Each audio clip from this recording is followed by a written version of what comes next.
Olá, eu sou Paulo Leonardo Correia, acadêmico do segundo período de Direito da FUNORTE. A minha equipe vai falar sobre potencial consciência da ilicitude e erro de proibição.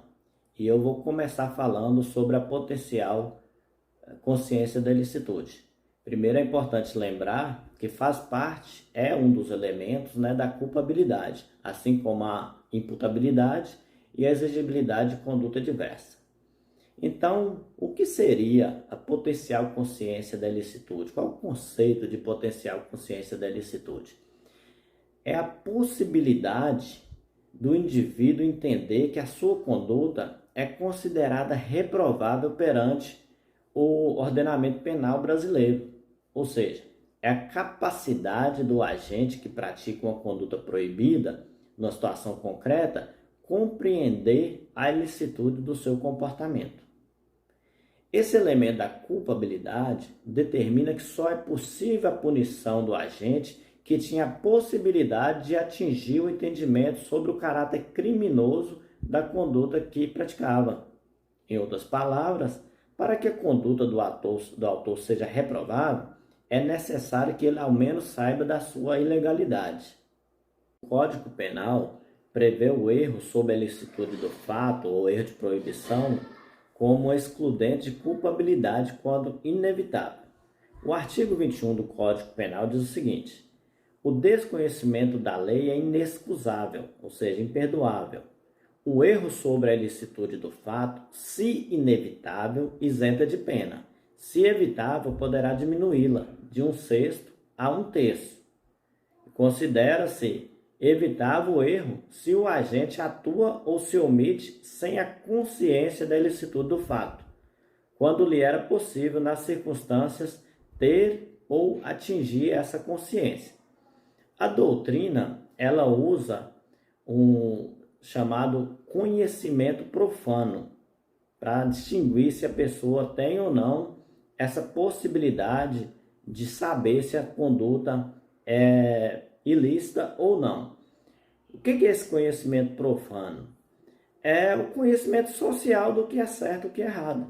Não é um conhecimento técnico, um conhecimento jurídico, mas só o conhecimento em si de que aquela conduta é uma conduta errada ou é certa. Por exemplo, um homicídio. Mesmo que a pessoa não tenha conhecimento jurídico, certamente ele sabe que é uma conduta reprovável, que é uma conduta ilícita. Da consciência da ilicitude, é necessário provar, então, que o agente ele não tinha e nem poderia ter essa consciência profana de que sua conduta era uma conduta ilícita, uma conduta ilegal.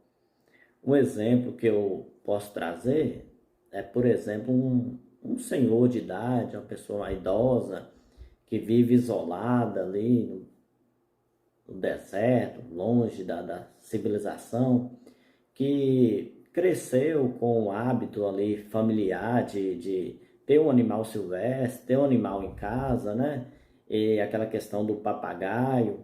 Aí, em determinado momento, ele é acusado ali de um crime. A lei de crime ambiental fala que domesticar animal silvestre é crime. Mas se está provado que aquela conduta de domesticar aquele animal pelo aquele senhor que vive isolado ali, que não tinha nem conhecimento, nem poderia ter conhecimento em razão da distância, em que vive isolado ali, ele pode sim ser não ser punido, pode enquadrar nesse erro inevitável e, portanto, não haver crime. É um exemplo que pode caber a esse conceito. Há quem diga que esse instituto vem perdendo força ultimamente, porque ele fazia muito sentido antigamente, na década de 50, de 40, 50, em que a maioria da população era rural e não havia a difusão da publicação das leis que eram publicadas. O povo não ficava sabendo. Então, naquele contexto, não era razoável exigir que a pessoa, o cidadão, conhecesse a legislação, a legislação penal. E hoje, como a tecnologia, os meios de comunicação estão presentes em todo o território nacional praticamente, e chega a todas as pessoas, então por isso há quem diga que o Instituto da Potencial Consciência da Ilicitude vem perdendo forças no direito. Meu nome é Thalia, eu vou estar trazendo para vocês o que é consciência real, o que é consciência potencial da ilicitude do fato e o que é consciência profana do injusto. A consciência real é aquela em que o agente tem condições efetivas de saber que a sua prática é ilícita. Já a consciência potencial é aquela em que o agente tem condições de estar descobrindo que aquela prática é ilícita, mas ele não sabe, mas ele teria condições de ter alcançado esse conhecimento. Por último, a consciência profana do injusto. Ela é aquela constituída do conhecimento da antissocialidade, da imoralidade e da lesitividade da sua conduta. Segundo os penalistas, essa consciência provém dos princípios morais e éticos, da cultura e também do convívio dentro da sociedade. Bom dia a todos, meu nome é Caroline, eu sou acadêmica do segundo período de Direito e hoje eu vou estar versando acerca de erro de proibição. Quando nós falamos sobre erro de proibição, nós estamos falando respectivamente do agente, da pessoa que vai cometer ali um ato ilícito perante o ordenamento jurídico, porém essa pessoa não tem conhecimento da lei que torna esse ato ilícito, ela não tem conhecimento de que aquele ato é um crime, ou talvez ela tenha conhecimento da lei, porém ela não interpreta a lei de maneira correta. E se de fato for comprovado, se de fato ali eles analisarem e verem que aquela pessoa realmente não tinha acesso àquela lei, ou que ela realmente cometeu ali um equívoco, pode haver então a excludente da culpabilidade. Dado esse conceito de erro de proibição, a gente estuda que o erro de proibição ele se divide entre direto e indireto. Quando a gente fala sobre o erro de proibição direto, nós estamos falando sobre o agente que ou ele não tem conhecimento da lei, ele realmente vai ser ignorante quanto a isso, ou ele conhece ali, digamos que, parte da lei. Ele não tem conhecimento da lei ali como um todo. Já quando nós falamos sobre erro de proibição indireto, nós estamos falando sobre o agente que tem conhecimento da lei, ele sabe que aquela conduta que ele cometeu é uma conduta ilícita, porém para ele, por algum motivo, é como se fosse uma excludente de ilicitude. Ele acredita que aquela conduta ali não se enquadra na situação a qual ele se encontra. Agora, eu vou trazer para vocês dois exemplos, um sobre erro de proibição direto e o outro sobre erro de proibição indireto. E erro de proibição direto. Suponhamos que existem dois países, o país A e o país B. No país A, o consumo de drogas no país B é ilícito. Aí tem aquela pessoinha lá do país A que vai para o país B e chega lá, ela quer continuar consumindo essa droga e ela não tem esse conhecimento, ela não tem conhecimento que no país B é ilícito. Claro que quando nós falamos sobre país A e país B, nós estamos falando sobre o Brasil, né? Até porque se trata do Brasil, né? O nosso assunto. Ou um outro país, como por exemplo a Holanda. E lembrando que o consumo de drogas aqui no Brasil o consumo em si. O consumo em si não é ilícito. O que de fato é ilícito é a pessoa estar portando aquela droga, a pessoa estar transportando, enfim, esse tipo de coisa. E a gente tem também como exemplo, agora falando sobre erro de proibição direta, por exemplo, um homem ali, que ele meio que flagrou ali a sua esposa em um ato de adultério, e para ele aquilo dali é um crime, é uma coisa, digamos em palavras, né, informais, é uma coisa de outro mundo. E ele, para defender a sua honra, ele acredita que ele deve matá-la e que ele não deve, que ele não deve receber nenhuma punição por isso, claro, né, a excludente de ilicitude, a excludente de culpabilidade, e ele realmente acredita que ele está autorizado a fazer isso.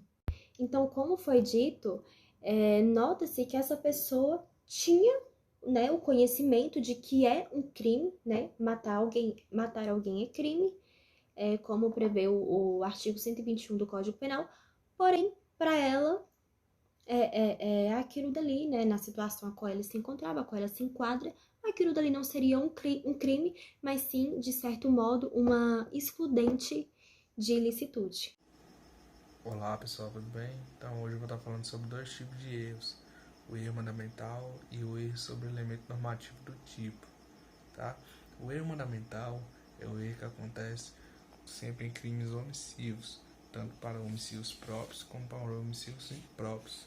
O erro mandamental é aquele erro onde que recai sobre uma norma que, como posso dizer, é impositiva, uma norma que ela não precisa de um julgo para se fazer, ela já tem o poder de se autofazer, que está implícito. Ela está implícito, por isso que ela sempre está nos crimes omissivos. Seria um erro mandamental, por exemplo, quando uma situação, uma pessoa deixa de prestar socorro, onde ela deveria ter a obrigação de prestar socorro, pensando que talvez para ela recairia algum perigo. Só que não acontece esse perigo, ela vai deixar de prestar socorro. Isso aí é um erro mandamental. Já o erro sobre o elemento normativo do tipo é uma discussão que tem aí doutrinária sobre a natureza jurídica desse tipo de erro. Esse erro é proveniente de uma norma, tá? Segundo o intérprete, sempre deverá, ou segundo o legislador, ele fala que o intérprete sempre deverá fazer um juízo de valor sobre o erro do elemento normativo do tipo, tá? Para Alcides Munhoz, o erro do elemento normativo do tipo, ele é dividido entre elementos jurídicos normativos da ilicitude e elementos jurídicos normativos do tipo. Onde que elementos jurídicos normativos do tipo conceitos que trazem como uma circunstância do fato criminoso. São, por exemplo, os documentos, são, por exemplo, o cheque, coisa alheia, até está inclusa aí nesse conceito. Tá? E já o elemento jurídico normativo da ilicitude, ela só acentua o desvalor da conduta do indivíduo, sem observância, sem a justa causa, sem a autoridade, por exemplo. Tá? Ela só acentua a situação da conduta do indivíduo.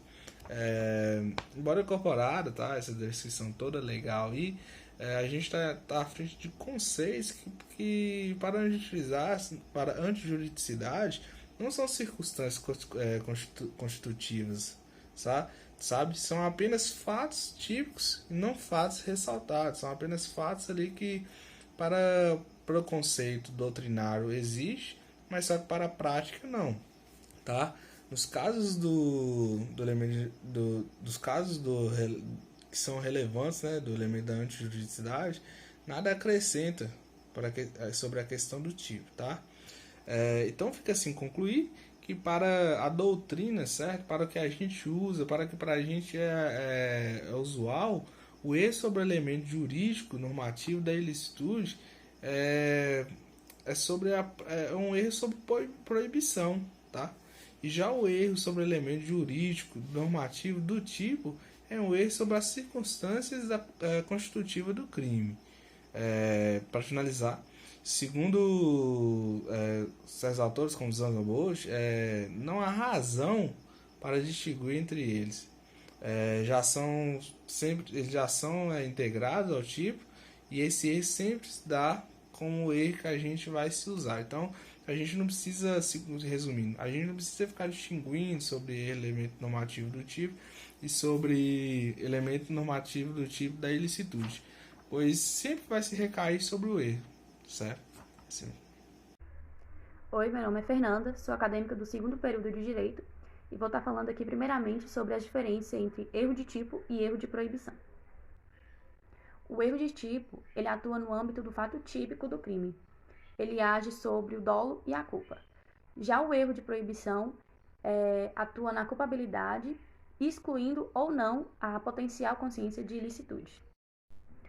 Já as consequências do erro de proibição estão dispostas no artigo 21 do Código Penal e diz que, na sua segunda parte, que o erro sobre a ilicitude do fato Se inevitável, será isenta de pena e, caso evitável, diminuirá a pena de 1/6 a 1/3. Já a diferença entre erro de proibição e delito putativo é que no erro de proibição, o agente supunha ser lícita uma ação que, na verdade, o nosso ordenamento jurídico condena, como, por exemplo, um turista que vem ao Brasil e faz o uso de cigarro de maconha. Já no delito putativo, o agente ele quer cometer um crime, mas que, na realidade, o nosso ordenamento jurídico não condena. Então, pode-se dizer que o delito putativo e o erro de proibição são exatamente o verso e o reverso um do outro. Assim, eu finalizo a nossa parte e agradeço em nome de toda a equipe pela atenção de todos.